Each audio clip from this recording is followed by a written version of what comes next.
Dear Journal, 2 months had passed, and I was still sitting in a prison cell for a crime I didn't even commit.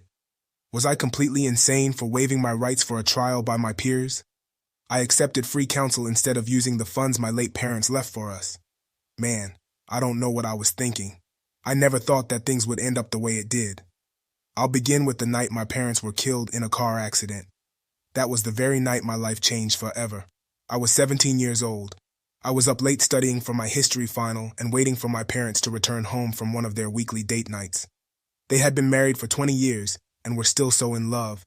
My younger sister Jada was already asleep. I guess she had finished studying for her finals. I realized it was past 1 a.m., which was a lot later than my parents would usually return home. I'll never forget that knock on the door. I knew it wasn't my parents. I mean, why would they be knocking on the door of a home they owned? I was instantly hesitant. The knock sounded different than any other knock I had heard before. Somehow I knew that it would be the knock that changed everything. When I opened the front door, I received the news that my parents were killed by a drunk driver. I immediately went into a state of shock. I remember the flashing lights and looking around at all the nosy neighbors that had come outside. I saw the officer's mouth moving, but after his devastating report, everything else was a blur. I could not bring myself to absorb or comprehend another word. I guess I was entirely in disbelief. I do remember the officer asking, were there any relatives or a family friend I could call to stay with me and my sister? I responded with, yes, we'll be okay. I'll call my aunt. It'll be okay. I think I was trying to convince myself more than the officer.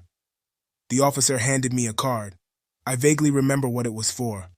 I shut the door after taking the card from the officer. I was supposed to call someone, or be someplace in the morning. I guess it would come back to me by then. The next morning, my sister and I were up bright and early at the medical examiner's office, identifying the bodies of our parents. Jada completely fell apart. The whole process was emotionally draining. My Aunt Stacy did step in as much as she could. I didn't expect her to do as much as she did. She was a single mother raising 3 kids of her own, a 5-year-old daughter and a set of twin boys. They were all under the age of 10 years old. I decided to step up at that point. I had to become the man my sister and I needed to stay together.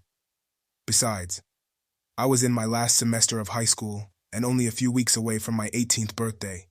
Fortunately, my parents had a lot of things already in place. I guess when you're an adult, you learn to prepare yourself for anything. But how could they have been prepared for something like this? They did set aside a nice amount of money for Jada and I for school and life expenses just in case. Being the oldest, I was awarded a monthly stipend effective immediately after they passed for monthly household expenses and to take care of my sister and I daily. We could not gain full access to our individual inheritance until we reached 21 years old or were enrolled in some type of higher learning. Of course, I was only a few weeks away from my high school graduation, and I planned on enrolling in the local community college to complete my basics and then transfer to the university. Jada was a sophomore and just recently turned 16 last month. Our house was already paid for and was going to transfer into my name in a few weeks after I turned 18. So I went into protective mode for my younger sister. I made sure she ate, went to school, and did what she was supposed to, all while maintaining my 3.5 GPA. As the days after our parents' funeral turned into weeks, then months, the dynamic between Jada and me began to change. I didn't know what else to do. The more I tried to give her the stability and structure I figured all teenage girls needed, she seemed to resent me, and our once playful big brother-baby sister relationship began to diminish. I started to see the absence of our parents take a real toll on Jada, and she started to act out because of it. By the time I graduated from high school, I decided to take my basic college course online at the local community college. I went to work full-time and managed to take care of my sister. I figured by the time I was done with my basics, my sister would be done with high school herself. However, while I was juggling work and school, my sister started her junior year of high school on academic probation and 3 months pregnant. We both knew that Mom and Dad would have been beyond disappointed with her. She started to spiral. I think it was partly their death and partly her shame. She seemed to hate me, even though it was hard for both of us. I guess I was thriving a bit more. It's not that I didn't feel the impact of my parents being gone. but I guess I just processed it differently. Or maybe I realized I couldn't bring them back, so I just pushed it aside and focused on what I could do, and tried to be the best I could be. I knew they were still watching over us from heaven, and I wanted to make them proud. Jada started to see me more as a parental figure, and less like her older brother, which you would think would be a good thing, but it wasn't. It damaged our sibling bond in more ways than one. I remember her screaming those famous lines at me more than just a few times. "You're not my father," every time I found myself checking her behind, hanging out with some nothing guy, coming home late, or too hungover to get up for school the next day. She was out of control, and I didn't know what to do. She was right. I wasn't her father, and I was nothing like my dad. I guess the real story began the day Jada came into my room late one night, and the disgust that was usually written across her face when she looked at me wasn't there. It was an emotion that was new, yet familiar.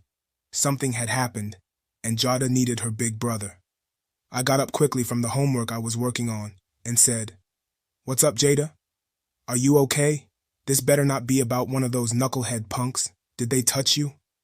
She started crying, and she ran into my arms, and I could tell it was deeper than just another fight with one of her useless guys of the month. We sat in silence for what seemed like forever. I hadn't held my sister like this since the day we buried our parents. She looked up at me with tears in her eyes and said, "Aunt, I'm pregnant." I can't say I was surprised. With all her late night coming home and hanging out with random dudes, I didn't want to judge her by asking if she knew who the father was. All that would come out soon enough. For now, I just wanted to be her big brother and show her love and support. So I just hugged her and told her to not worry about anything. We were going to get through this together, and I assured her that her baby would be one loved little boy or girl. Always, Anthony.